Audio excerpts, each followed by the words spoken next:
too. Okay. Not saying that Isla Fisher is going to get nommed for that because I haven't seen it, but that's just like one that I've pegged as maybe going on. While we're talking on the production side of things, I want to say this because you don't see it very often. Fuck yeah! I don't know who the gaffer was, but fuck yeah to you because goddamn, they know how to light black skin beautifully, and you don't see that very often. It was a great looking movie, and it was like that's what stuck with me most of them. Like almost every scene, I was like, "Holy shit!" Like that looks so good. It's lit so well for this family. I'm trying. Let's see. I'm gonna look it up. I don't know if I'm gonna find it fast. Keep talking. Look up who that gaffer is. So shout out to you because that's an important thing, especially nowadays. Also, shout out to Jordan Peele. He's always going to give people of color his lead. That's important. Go for you, Jordan Peele. And a lot of people were pissed about that. Did you see that? There was a lot of backlash when he said, "I will never put a white dude in the lead." Yeah, I actually had an encounter with that. Some dude I was hanging out with was like, "Yeah, Jordan Peele's pretty racist." And I was like, "Well, what do you mean?" He was like, "He's not going to let white people lead in his movie." And I was like, "Okay." You're like, "Did you read the rest of that sentence?" Like, it's like, are you fucking kidding me? Yeah, it was really interesting. I'm almost there. I'm going to find that gaffer just for you. We're going to give you a shout out as soon as you find your name. It's so deep in the bowels of IMDb right now. You got to work quick, dude. You got to find this. There's empty air. I can't do it. I found a production assistant. No, it's not. I mean, shout out to you, too. It's Katie a great movie. Frimidig. Good job, Katie. Thank you. Thank you for your work. I don't know. I can't find it. It's okay. It's okay. It's fine. It was incredible. Learn how to light black skin. That's basically what I'm trying to say. It's an important thing to do, especially now because it's not just white people in movies. Learn how to do that shit. Amy Hofecker. That's it? Yep. Thank you, Amy, so much. And Amy M. Jackson. Two they were both women, yeah. Thank you, Amy's. The black community. I'm speaking for the entirety of the black community. We thank you for lighting our skin beautifully. Oh, actually, I was wrong. God damn it. Ryan Sparks Lynch. Thank you, Ryan. Thank you, Amy's, too, but also thank you, Ryan, for lighting our skin so beautifully. No, it was very fun. It was, I just have a bunch of theories, and I can't, get into the theories, and I will say this, my favorite sequence in the entire movie was Tim Heidecker. That was fucking wacky. Because, well, I have theories about that. Okay. Like, why it was, super weird and, kind of uncomfortable, because it was is he joking around? Because a part of me for a second, the first time I watched it was like, what was Jordan doing during that scene? Which scene are you talking about? The sequence where you meet Tex. Oh, they're on the beach, talking? No. What I can't remember his character. I remember his tethered name. When he's at the house. When they're at the house. Josh is his real name and Tex is his tethered name. Yeah. And so whenever you meet Tex, that entire sequence, the Beach Boys playing, he's just shrieking. NWA. Yeah. And then, she walks up to the door and is he opens the door and he's wearing that kimono. Yeah. And I just have a theory that, so here's the deal. We should have definitely we should have shared the whole plot. Because now it's going to seem stupid. Well, then say what you have to say about the plot, then. Yeah, so basically, though, we learned that there are clones living underground that the government is trying to use to control the people who live on the surface dwellers, to use an Aquaman jargon. They're trying to control the surface dwellers, but it goes wrong. I think that's how it connects to Get Out. They were trying to figure out if they could clone themselves and then reattach the soul to the clone in order to just have a new body. Have a new body. Okay, I gotcha. That's how I think it connects to Get Out. I don't know that. Did he say whether or not it's in the same universe? It is in the same universe. Okay. It is in the same universe. Which here we get with another franchise universe. That's so sick, dude. Fine with me with Jordan Peele. Just still not over Marvel.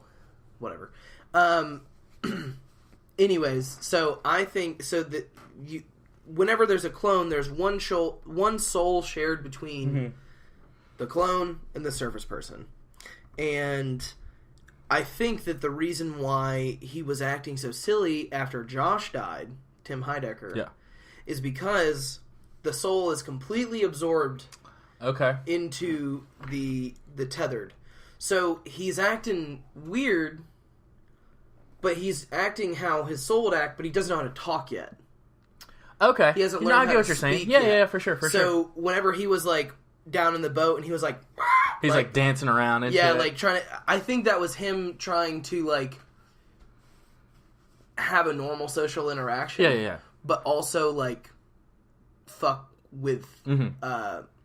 He was like taunting him. Yeah. Shout it was out like to he Gabe. was just. Yeah, it was just like he was just like fucking with him. Yeah. And that whole I'm trying to remember her name as well. Elizabeth Moss, the kitty. Mm-hmm. Her performance was like really good as well. I mean, obviously that goes without saying. Like Lupita Nyong'o and Winston Duke did incredible, but that sequence like creeped me out the most because she was just in that mirror and just like cutting her face. Yeah. Like, and then just like laughing manically without knowing how to laugh. It was fucked up. Yeah. There's also a theory that the reason they couldn't speak well is because the above ground air is so open, or like it's not as stuffy, and so they've been underground their entire lives. I don't think they talked down there. No, I don't think they did either. But the reason they sound super weird, I don't know. Yeah. That's like just another theory that I know. But man, Tim Heidecker. See, when I went in, I was not thinking so much about what's going on in the movie, like what's being said here. I was more thinking like, what is this saying about our lives? Because like I don't. Maybe that's like pretentious as fuck to say. I don't know. Yeah, it's pretty pretentious. But it's like Get Out said so much. It was like so much more than just like what happens in the movie, Yeah. And so that's what I was going into us about, was like, all right, what the fuck what does this actually mean? Yeah. Like what is he trying to say? Because a lot of people were like, oh, this doesn't mean anything and all this shit, and I'm like, just fucking watch the movie. It definitely does. And also, like, if they're that concerned about it meaning something, just look up at one interview with Jordan Peele about what it means, because he's talking about how like in America right now there's a fear of the other, and sort of like talking about maybe immigration, like sort of like being afraid of people who are just like us. That is kind of like what he's briefly mentioned to what I've heard. But I don't know, man. All I know is that I want to unpack Jason and Pluto. I don't fucking know. Like, the Jason that we see the entire time is his tethered. It's the same thing. It happened to him as well. That's my theory. Really? Yes. Oh, okay. Okay, so I'm just going to go into it because I have a bunch of points written down because I've been thinking about this for a long time. You throw them at me and I'll see what I'll see what happens. Yes. Let's see it. Okay, so reason number one, I think that the Jason we meet, like opening present day scene, is his tethered, because they say one of the first things they say when they're at the house is, or one of the first things he does when he's at the house is he goes to that closet, gets that magic trick, and he can't remember how to do it. So that's like a first tiny little hint. Okay. And then Gabe says... Yes? Winston Duke's character, Gabe, says, he was like, last summer when we were here for Grandma's funeral. So we know that they geographically were close to where... To the exit? Yes. Okay. To where the exit is. And so there's that. There's some posture stuff. If you look at that scene when... he is on when Gabe is out on the boat and he's driving around, Jason is standing with his arms behind his back, very postured like Red. Okay. You know how they stand, their hands behind their back or arms. Then when he picks up the big rock to kill Kitty or her tethered, he holds it like he's holding the scissors. Yeah. He holds it like this. And that's not to mention that I think that the reason Pluto's face is burned is they sealed his mouth shut so that he couldn't talk.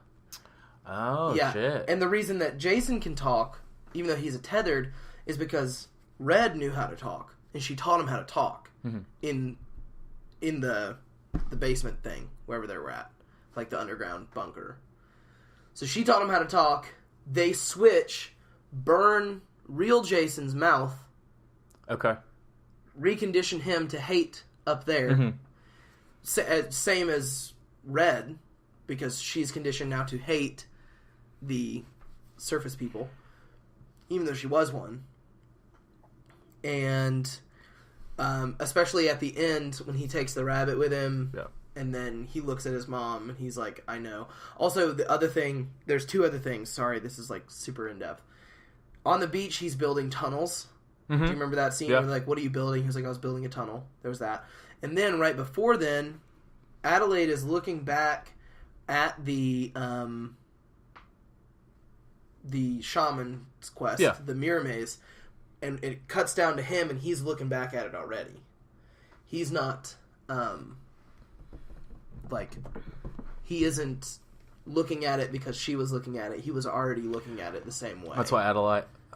And so... Yep. Okay, when he goes missing on the beach, Adelaide loses her fucking mind. Yeah, because she knows that... Because she thinks that he's getting picked up. Oh my god, that's fucking wild. I didn't even think about that. But I mean, that's the thing, is like, they made it seem like Gabe would do special things for his son. So my theory is just that one day, while they were there for the funeral,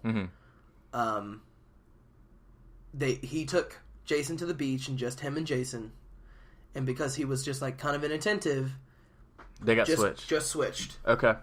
And so Red had been training Jason the whole time as sort of, like, an infiltration type thing to, like, go up and, like, try to, like, mess with it. But then he gets used to living above ground for a year. And is okay with it. So technically, all the kids are double clones. That's a lot. It's very complicated. Yeah. So that is... I mean, that kind of explains why... Their connection is so strong. Why he can actually control... Yeah. So Pluto... Okay, I'm going to try and figure this out. Yeah. Okay, give me a second. So Pluto is actually Jason. And Jason is actually Pluto. Okay, we got this now. But I'm going to use the wrong names. Yes. Okay. So Jason is the tethered... Which is why he can control Pluto to walk back into the fire and, like, kill him. Yeah, they have... Because initially my understanding was that was just a setup. Yeah. Well, no, it's not so much that he can control him like that. Is because they're double clones, because Red is actually from above ground and Adelaide is actually from the tethered area.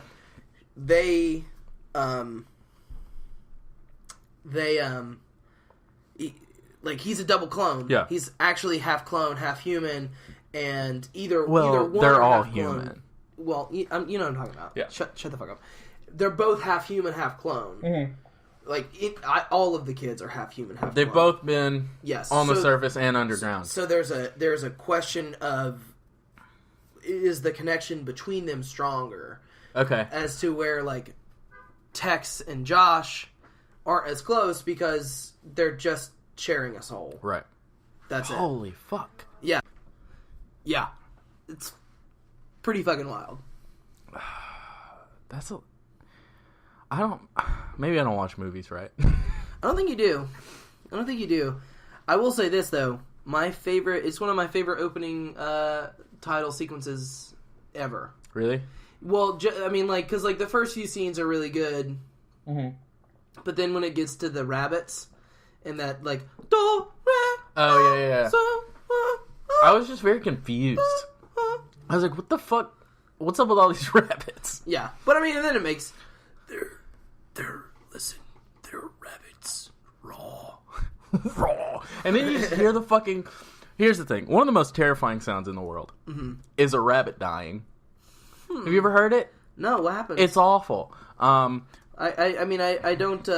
Well, they kind of played it in there when they're, like, eating them and shit. But I'm going to pull it up. It's like, yeah, it's pretty fucking awful. Yeah. Well, anything being eaten alive is probably not going to sound great. But also, I've heard that the reason he picked rabbits is just because he doesn't like rabbits. No. He picked rabbits because rabbits were the